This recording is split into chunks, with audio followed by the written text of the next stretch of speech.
Casi toda la historia del maestro Yeshua Emanuel es mentira. La vida que le inventaron, en su mayoría es un plagio del mitraísmo de la vida de Mitra, deidad que los romanos adoraban. El mitraísmo era una religión en el Imperio Romano, entre los siglos I hasta el V siglo, d.C. Era muy popular entre los romanos, especialmente entre los soldados y posiblemente fue la religión de muchos emperadores romanos. Mientras que nunca se le concedió un estatus oficial al mitraísmo en el Imperio Romano, fue de hecho la religión oficial, hasta que Constantino y los siguientes emperadores romanos reemplazaron el mitraísmo con el cristianismo. Una de las características claves del mitraísmo era una comida de sacrificio, la cual consistía en comer la carne y beber la sangre de un toro. Mitras, el dios del mitraísmo, estaba presente en la carne y la sangre del toro, y cuando eran consumidas, se otorgaba la salvación a aquellos que tomaban parte en la comida del sacrificio. Teofagia, la práctica de comer el cuerpo de un dios. El mitraísmo también tenía 7 sacramentos, haciendo que las similitudes entre el mitraísmo y el catolicismo romano sean demasiadas para ser ignoradas. Constantino y sus sucesores fundaron un fácil sustituto de la comida sacrificial del mitraísmo en el concepto de la Cena del Señor o la comunión católica.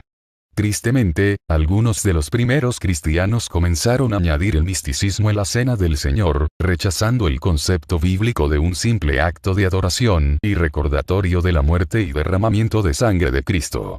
La romanización de la Cena del Señor hizo la transición a una consumación del sacrificio de Jesucristo, conocido ahora como la Misa Católica, la Eucaristía. Durante los primeros 280 años de la historia cristiana, la cristiandad fue prohibida por el Imperio Romano, y los cristianos fueron terriblemente perseguidos. Esto cambió después de la conversión del emperador romano Constantino. Constantino legalizó el cristianismo en el Edicto de Milán en el año 313. Después en el 325 d.C., Constantino convocó al Concilio de Nicea en un intento por unificar la cristiandad. Constantino visualizó el cristianismo como una religión que pudiera unir al Imperio Romano, el cual en ese tiempo comenzaba a fragmentarse y dividirse. Mientras esto hubiera parecido ser un desarrollo positivo para la Iglesia cristiana, el resultado fue todo menos positivo. Al igual que Constantino se negó a adoptar de lleno la fe cristiana, sino que continuó con muchas de sus creencias y prácticas paganas. Así también la Iglesia cristiana que Constantino promovió era una mezcla del verdadero cristianismo con el paganismo romano. El culto de Mitra se realizaba en templos denominados mitreos, latín mitraeum, pl. Mitraea. Estos espacios eran en un principio cavernas naturales, y más adelante, construcciones artificiales imitándolas, oscuras y carentes de ventanas. Tenían una capacidad limitada. La mayor parte de ellos no podían acoger a más de 30 o 40 personas. En un mitreo típico pueden distinguirse 3 partes. La antecámara.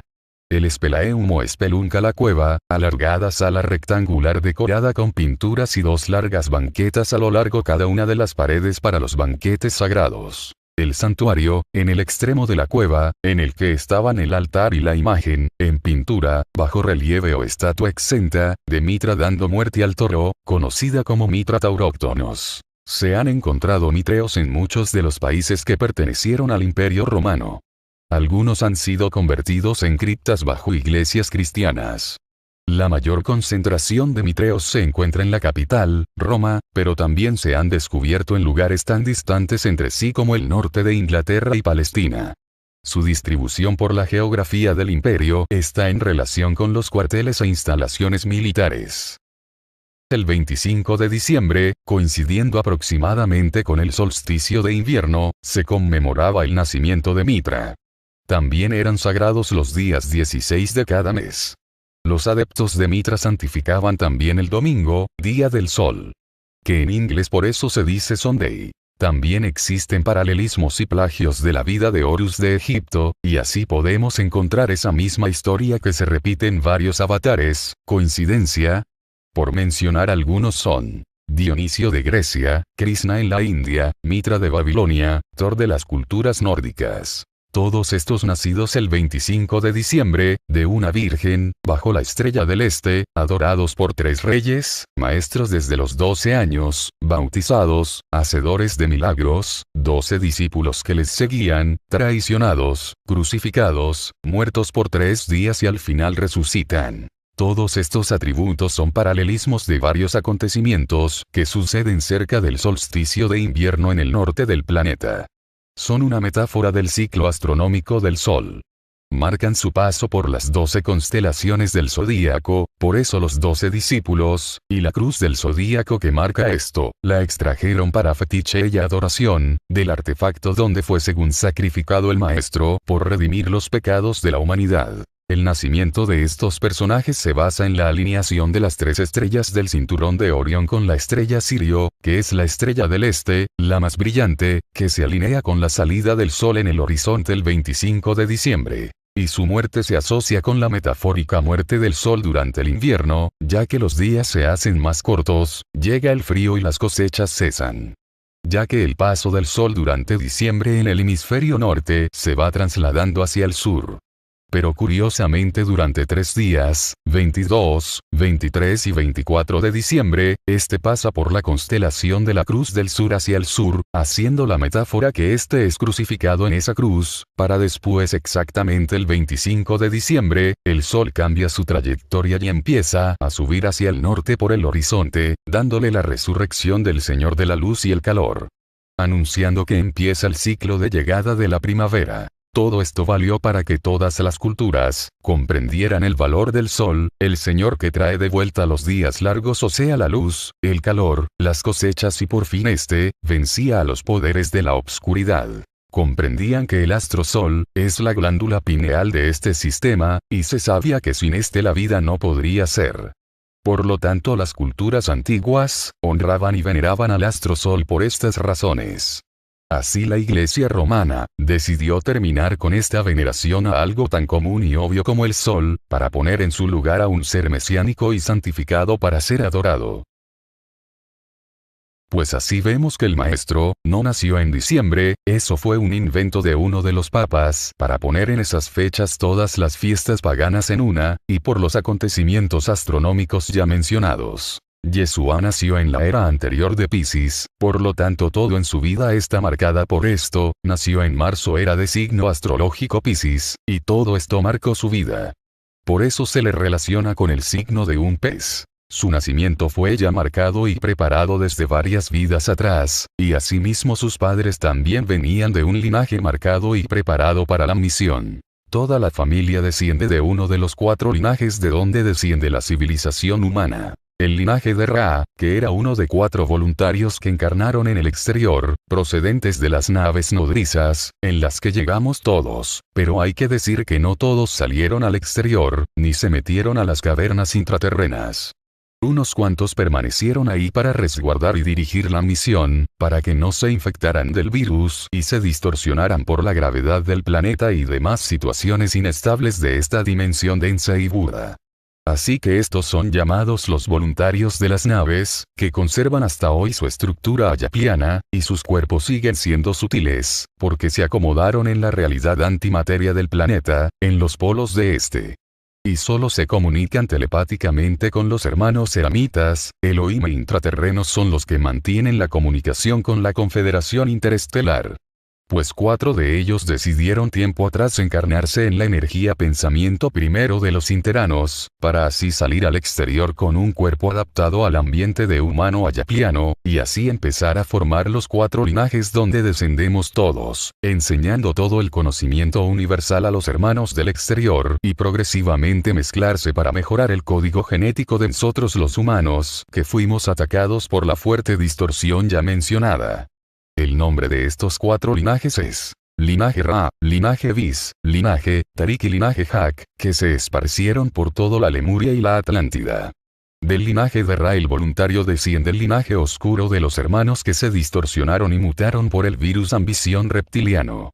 Este se llamó el clan Adam. Estos habían adquirido y aprendido el conocimiento universal impartido por Ra, pero al contaminarse de este virus, empezaron a usarlo para su conveniencia y uso personal para dominar y controlar a los ignorantes e incautos. De a poco después de la caída de la Atlántida, se fueron esparciendo por el mundo, y es el clan que viene controlando al mundo desde Babilonia, pasando por algunos faraones egipcios, hasta llegar a Europa con las familias de los reyes. De este linaje también hubo unos cuantos que no se dejaron tentar y permanecieron fieles a la enseñanza universal. Así nació el linaje donde desciende la familia del maestro. Ra, esposo de Miriak, nació del vientre de Miriam, sacerdotisa descendiente de la dinastía Ra.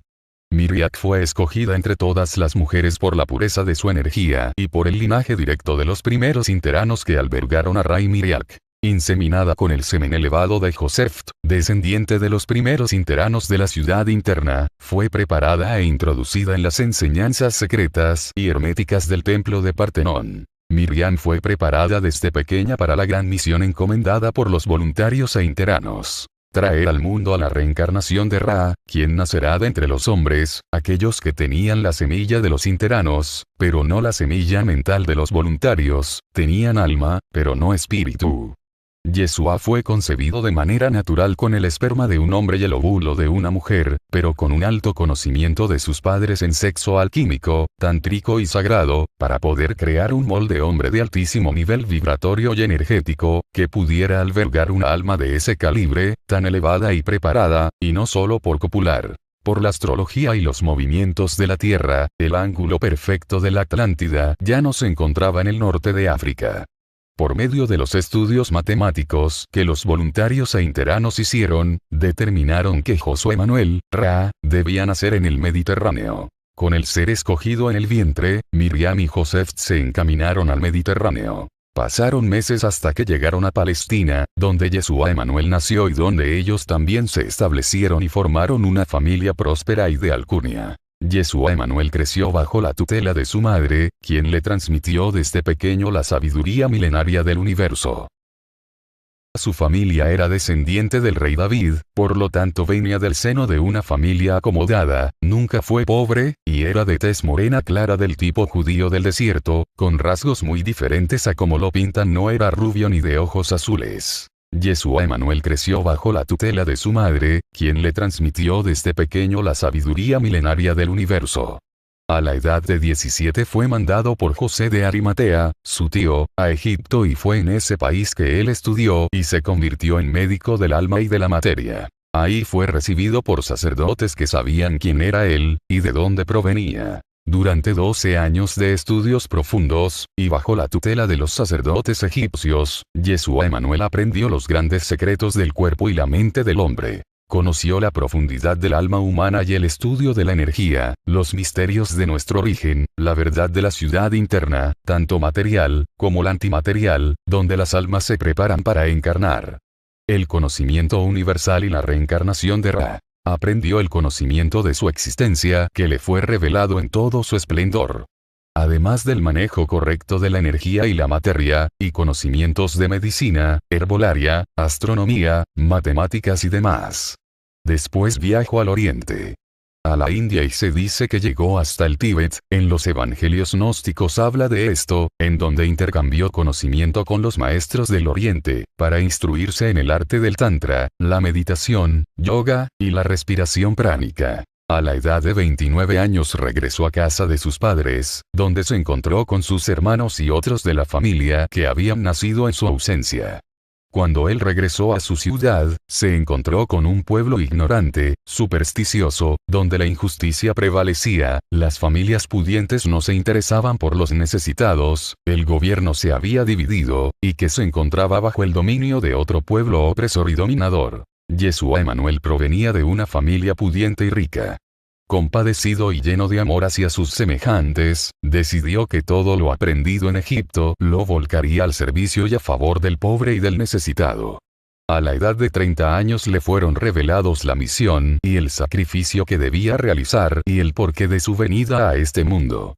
Al comenzar a realizar su misión, lo llamaron Mesías en el Mediterráneo y Christos en griego. Mesías, persona líder, en quien se ha puesto una confianza absoluta y de quien se espera la solución de todos los problemas.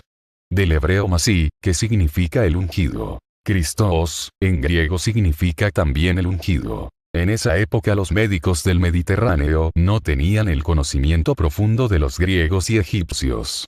Se basaban en conocimientos básicos y superficiales. Estos médicos solo servían por conveniencia y se encontraban a disposición de las familias adineradas.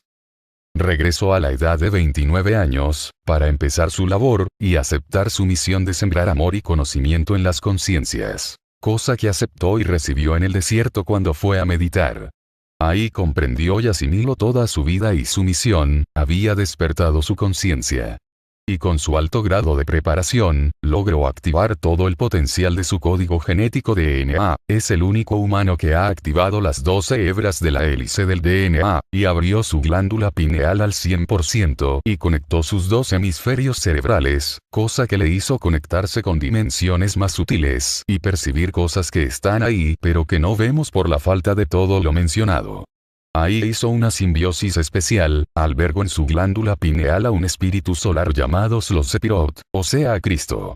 Esa energía que está disponible para todos, pero que solo preparándose se puede recibir, él la recibió y se hizo la fusión alquímica para poder vincularse con las dimensiones superiores con el poder de la mente ordenada. El espíritu solar encarnó en Yeshua Emanuel cuando él estuvo en el desierto y fue tentado 3 veces, fue ahí en estado moribundo cuando recibió en su glándula pineal el espíritu crístico, el cual se incorporó en él. Esta técnica le fue dada cuando él se educó en Egipto y fue en el desierto Sinaí, que él tuvo que pasar duras pruebas para purificarse y despertar su comunicación con su yo superior. Al conseguirlo, permitió la encarnación del espíritu solar Yesod, se unieron en uno solo para realizar el trabajo que ambos habían venido a hacer. Su labor comenzó y muchas de las cosas que hizo están escritas, pero a veces no están bien interpretadas. Él hablaba en metáfora y parábolas, ya que sabía que no le puedes tirar perlas a los cerdos, y como él dijo, muchos son los llamados, pocos los elegidos. Porque a cada uno le llega su tiempo de despertar. Respetaba su proceso. Logró cosas que nos pueden parecer milagrosas e increíbles, pero él mismo dijo, que esto y más, todos seríamos capaces de hacer si despertábamos y abríamos la conciencia. Hizo actos de curación, ya que sabía cómo se manejaba la energía, además de que usaba sus conocimientos de medicina natural y curaba con plantas y barro. No era arte de magia o algo sobrenatural de un dios, son cosas que sabíamos hacer como especie, en la época de la Atlántida, pero se olvidaron y ocultaron con el tiempo para el beneficio de unos cuantos. Eso fue lo que no les gustó a la élite que gobierna el planeta desde hace varios siglos, que despertara al rebaño esclavo y que se dieran cuenta que todos tenemos ese potencial. Que somos Dios en sí, una parte de esa energía creadora y transformadora. Ya que si te das cuenta de eso no necesitas de un intermediario para conectar con lo divino y sublime, ese fue el mensaje del maestro a grandes rasgos. Y sobre todo vino a mostrarnos que el amor es el camino, bien llevado con conocimiento y entendimiento, enseñó a sintonizarse para vibrar en la más alta de las vibraciones y frecuencias. El magnetismo, o sea el amor, poniendo el ejemplo con sus acciones. El pueblo no conocía este tipo de medicina. La gente pobre y necesitada era atendida por los charlatanes y curanderos. Cuando surgió Yeshua Emanuel, un médico verdadero y con conocimientos profundos del cuerpo y la mente, fue para los desventurados, menesterosos e infortunados la revelación, el milagro de experiencias extraordinarias que jamás habían experimentado ni conocido. Para ese pueblo ignorante fue un prodigio, un fenómeno, un portento enviado de su Dios Jehová, que no los había abandonado. La fama de Yeshua traspasó las fronteras, y de todas partes del Mediterráneo llegaban a curarse con aquel que hacía magia y milagros. Y no solo curaba el cuerpo, también curaba el alma y la mente. Los pueblos del Mediterráneo, subyugados por el pueblo opresor, habían perdido la libertad y sus derechos. Los dirigentes religiosos, al ver que existía un hombre que el pueblo respetaba y amaba, le propusieron a Yeshua que se convirtiese en el líder de su pueblo, con la idea de manipularlo. Querían atraerlo hacia aquello que les convenía, para hacer creer al pueblo que Yeshua trabajaba de acuerdo y en unión con ellos. Ellos pensaban que si él era capaz de hacer milagros y era el Hijo de Dios, el Mesías esperado, entonces podría pedirle a Dios que mandase un ejército, y así librarse del gobierno impuesto por el pueblo dominador. Como la ignorancia reinaba en sus mentes, no entendían las palabras ni el mensaje que Yeshua les quería transmitir. A pesar de que él hablaba por medio de parábolas, el pueblo no lo entendía. Cuando los dirigentes religiosos se dieron cuenta de que él nunca se dejaría manipular por la ignorancia, la ambición y la superstición. Cuando vieron que él era amado y respetado por el pueblo que lo seguía. Cuando repararon en que no solo el pueblo lo seguía, sino también las familias pudientes. Los dirigentes religiosos decidieron eliminarlo y lo entregaron a los opresores, acusándolo de incitar al pueblo contra ellos. Toda la historia ustedes la saben, pero lo que tiene que quedar claro es que él ni fue crucificado, ni murió en la cruz. Como afirman las religiones, Yeshua Emanuel se casó con María de Magdala, cosa normal que a esa edad cualquier judío hacía, ya que era mal visto un hombre no casado arriba de los 30 años. Pero este no fue el motivo por el cual se casó. María de Magdala era su alma gemela, su lado complementario de la dualidad. Ella también era una mujer iniciada, que predicaba siempre a su lado, sabía todo el conocimiento universal y el manejo de la energía. María de Magdala nunca fue prostituta, como las religiones cuentan. Ella, al igual que muchos que seguían a Yeshua, eran esenios, conocedores del conocimiento antiguo que provenía de Lemuria. Era hija de José de Arimatea, hombre pudiente y rico. Había sido prometida a Yeshua desde niña. Yeshua y ella se casaron en Canaán y tuvieron 4 hijos, los cuales emigraron años después hacia Europa y se establecieron entre España y Francia. Los padres de Yeshua, Joseph y Miriam, al ver que se había creado un complot político contra su hijo, junto con otros que lo habían apoyado y protegido, decidieron huir y exiliarse en otro lugar. Así, pues, Yeshua, sus padres, hermanos y muchos seguidores se fueron voluntariamente y se dirigieron hacia la ciudad que les daría albergue para que su descendencia y linaje se mantuvieran puros. Se dirigieron hacia Egipto, para luego viajar a Grecia, después a la India, y mucho tiempo después su descendencia fue para Europa y luego a Norteamérica. Por último, en el futuro, deberá llegar a Sudamérica, por el movimiento de la energía Kundalini de la Tierra que está ahora ahí. La historia contada fue distorsionada a propósito. Los intereses fueron totalmente políticos. Cuando Yeshua y su familia comprendieron que serían muertos por los fariseos, se escondieron en casa de familiares y amigos para luego huir a Egipto. Los fariseos y romanos, de mutuo acuerdo, se unieron para desacreditar y hacer de Yeshua un mito. Así ellos recuperarían el poder. Como no pudieron capturarlo ya que el maestro había huido a Egipto, para seguir predicando por Oriente, pusieron en su lugar a un bandido que se le parecía para crucificarlo, y así poder decir que venció a la muerte y poder crear toda esa fantasía de su vida, para crear al personaje correcto que encajara en lo divino, quitando todo lo normal, biológico y material de su vida. Al matarlo, acabaron con los levantamientos y las sublevaciones que estaban afrontando. La historia falsa de Yeshua quedó en las mentes de las personas y su leyenda pasó de generación en generación, hasta que 5 historiadores, contratados por aquellos que se decían seguidores del maestro y de sus enseñanzas, comenzaron a indagar y descubrir la verdad de los hechos. Pero estos fueron silenciados por aquellos que lideraban la nueva religión y fueron obligados a escribir una historia que no se ajustaba a los hechos verídicos. Así, pues, continuaron con la manipulación y la ignorancia que hasta hoy permanece. Después de vivir junto a su esposo Yeshua Emanuel, María Magdalena murió en Egipto a la edad de 54 años. En su descendencia dejó el conocimiento profundo de las verdades esenias. Esa descendencia cumplió a cabalidad con la transmisión del conocimiento adquirido por el lado paterno, Yeshua Emanuel, Ra, y transmitido por el lado materno, María Magdalena, Adán.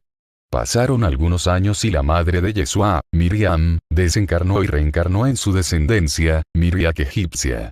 Al quedarse el maestro viudo de María de Magdala, Ra se casó con la reencarnación mental de su esposa Miriam, su madre, a la edad de 60 años. Ella se llamó también Miriam. En este matrimonio tuvo 6 hijos, quienes pudieron darles el albergue cuando ellos desencarnaron. Sus generaciones viajaron a otros lugares, llevando el conocimiento universal y transmitiéndolo en todo lugar donde ellos llegaban. La misión de Ra estaba cumplida. En su descendencia con sus 2 esposas, dejó impresa la unión de los clanes Ra y Adam. Con ello legó a las generaciones posteriores la salvación eterna de todas las energías pensamientos del clan Adam. Debemos entender que en el universo todo funciona en perfecto orden. Cuando se efectúa una reencarnación en la dimensión primaria, sabemos que esta dimensión trabaja con la trilogía materia, cuerpo astral y cuerpo energético. Las reencarnaciones funcionan como una trilogía. Veamos el ejemplo de Yeshua Emanuel. Cuerpo material. Yeshua Emanuel, Jesús. Cuerpo astral. Ra. Cuerpo energético. Cristo. Cuerpo universal. Tot. Cuando Ra llegó como voluntario al planeta Tera, él traía consigo el linaje y la herencia no solo de su planeta sino también del universo, puesto que el linaje se forma cuando se sale de la realidad regular legada por las dimensiones superiores. Tot es la marca de su linaje universal. Cristo es la marca de su linaje mental. Ra es la marca de su herencia planetaria y Josué Manuel es la marca de su trabajo como voluntario. Queremos decir que el cuerpo material del voluntario Yeshua Emanuel trabajaba con su alma, Ra, cuyo mensajero, ser energético, espíritu, era Cristo, guiado por la mente universal, llamada Tot. En sus vidas pasadas, el alma del maestro se preparó de encarnación en encarnación, se dice, que fue Tot el egipcio, Hermes, Pitágoras, Moisés, y demás seres avanzados. Para así llegar con todo ese bagaje de experiencias acumuladas de vidas pasadas, para alcanzar la vibración adecuada para albergar la energía crística en esa encarnación. Expliquemos un poco la historia de Ra, la energía primordial que dio vida al maestro. Ra provenía del planeta Ambiares, ubicado en las Pléyades, perteneciente a la dimensión secundaria y a la constelación Alfa Centauri. Este planeta fue colonizado por los ayaclianos de la constelación de Orión. Como se ve, existe una herencia energética de conocimiento, una línea marcante en la descendencia que proviene de la dimensión regular, la cual legó al planeta Ambiares toda su evolución y elevación. La herencia de Ra provenía de Orión. Su energía pensamiento descendía de la enseñanza universal y se conservó siempre pura. A pesar de encontrarse en la realidad primaria, nunca perdió su memoria, su conocimiento, su entendimiento. Él se sacrificó por sus hermanos y renunció a la estabilidad de existencia que tenía para llevarles una esperanza, una razón para regresar y continuar existiendo.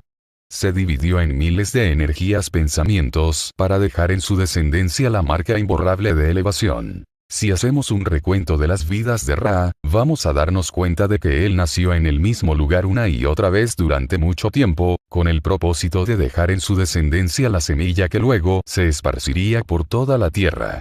Él formó un principio único de conocimiento, entendimiento y amor. Él preparó a las mujeres que llevarían la semilla en su vientre y estos seres lo sembrarían por todos los lugares por donde pasarán.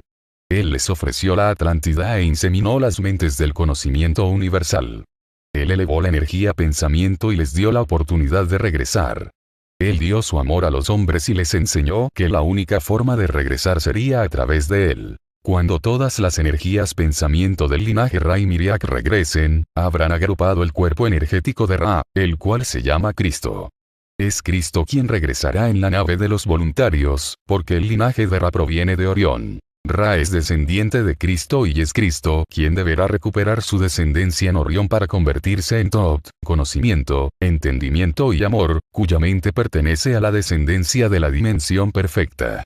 De esta forma recuperará su cuerpo, que se encuentra en estado criogénico en dicha dimensión. Todos aquellos que se identifican con la enseñanza del conocimiento universal están de regreso, todos formarán un solo cuerpo. Oriente y Occidente juntos pasarán el proceso de elevación. Lo mismo sucede con la descendencia de Bis, Tarit Yak. El maestro murió al parecer alrededor de los 90 años, tranquilo y consciente, cumplió su misión y dejando su molde hombre, logró alcanzar la elevación de su ser energético. Su espíritu regresó a dimensiones superiores y su alma siguió encarnando en otros avatares menos reconocidos como Francisco de Asís, Saint Germain, entre otros, siguiendo el camino de amor que él labró. Pues hermanos, despierten e indaguen más sobre el tema, siempre cuestionen, no se crean todo, porque recuerden que es más fácil creer que pensar, la verdad está ahí, en ustedes mismos, pidan y se les dará, busquen y encontrarán. Hemos sido manipulados por todas las religiones y es hora de romper con dogmas y fanatismos, la fe reside en cada uno, aprendamos del Maestro. Nos dejó el camino trazado, y el ejemplo que si él pudo tú también. La energía crística está ahí para todos, hay que prepararse, abrir nuestras mentes holísticas, abrir la conciencia, sumergirse en el conocimiento universal, para después volcarlo al accionar de nuestras vidas, y lograr vibrar en el amor. El Maestro nos dejó esta fórmula. Conviertan sus emociones en sentimientos. Conviertan al ego en autoestima. Y vivan y experimenten con conciencia. Yo, Yeshua Emanuel, vuestro hermano, les digo. Tenéis ojos y no ves. Tenéis oídos y no escuchan. Yo os digo que la felicidad y el amor no viene solo de las relaciones humanas. Esa energía omnipotente que llamamos Dios, está en todas las cosas que podamos experimentar, somos nosotros en sí una parte de esa energía. Una gota de ese mar, que en sí no es el mar, pero el conjunto de todas formamos el mar. No existe un camino a la felicidad es el mismo camino. Así cada vez más, abriendo los sentidos y la percepción, mirando en 360 grados, solo tenemos que empezar a cambiar la forma en que vemos las cosas y a desaprender lo inservible y caduco que nos inculcaron. Nuestra responsabilidad como humanos es saber quién realmente somos, cómo funcionamos desde el nivel energético, atómico, hasta la materia, que no es más que energía vibrando a cierta frecuencia, que nuestros sentidos perciben, ya que el átomo es 99.999% vacío en su composición. O sea, somos hologramas palpables, que hay que honrar y respetar, cuidar nuestro molde que se nos dio para experimentar, pero con responsabilidad y conciencia. El templo es su cuerpo, honradlo y cuidarlo porque ahí está Dios. Sepan hermanos, también dónde estamos parados, cómo interactuamos con los distintos niveles de energía. Si supiéramos lo que realmente somos, no estaríamos haciendo lo que estamos haciéndonos a nosotros y al planeta. Recordad hermanos. Somos seres de luz espirituales, viviendo una experiencia en una tercera dimensión densa. Pero a la vez hermosa y única, hagámosla consciente y verdaderamente evolutiva. La fe hermanos es un sentimiento verdadero que reside en nuestro ser muy adentro. En el yo superior, y en el conocimiento y entendimiento profundo de todo. La fe es certeza y no cabe la duda, el miedo, o la culpa. Hay que despertar esa fe que logra lo que llamamos milagros, y que todos alguna vez los hacemos. Pero los hacemos inconscientemente, creyendo que es acto de un ser exterior, de un santo o de algún Dios, pero no. Somos nosotros sincronizando nuestros sentimientos y nuestro deseo creador. Conectamos nuestro magnetismo desde el corazón, con el poder de la mente de nuestro cerebro, y ahí sucede la alquimia que obra y realiza nuestros deseos manifestándolos en nuestra realidad, o sea, somos co-creadores de nuestra realidad y por lo tanto hay que hacernos responsables y conscientes de eso. Por eso les digo, cuidado con lo que piensas, hablas y deseas, porque puede hacerse realidad. El resultado de todo suceso y acción que hacéis, dependerá de la intención que le pongan, y se comportará según la creencia del observador porque el universo es un espejo. Como es arriba, es abajo. Y vuestros deseos son órdenes. Hay que tener fe hermanos y hermanas, pero no a ciegas. Indaguen en el conocimiento, cuestionen y despierten a luz del entendimiento y el amor. Todo esto lo tenemos ahí dentro. No busquéis fuera lo que tenéis adentro. La verdad es que si habéis acomodado a lo que les enseñan, todo esto ya lo sabían, solo hace falta activar su glándula pineal, y toda la información regresará a vuestros entendimientos. En el universo está archivado toda la información cósmica, para que la bajen y canalicen. Os deseo, paz en vuestros corazones a los hermanos de buena voluntad, despertad, con conocimiento, entendimiento y amor. Y os digo, no es amén, sino amén.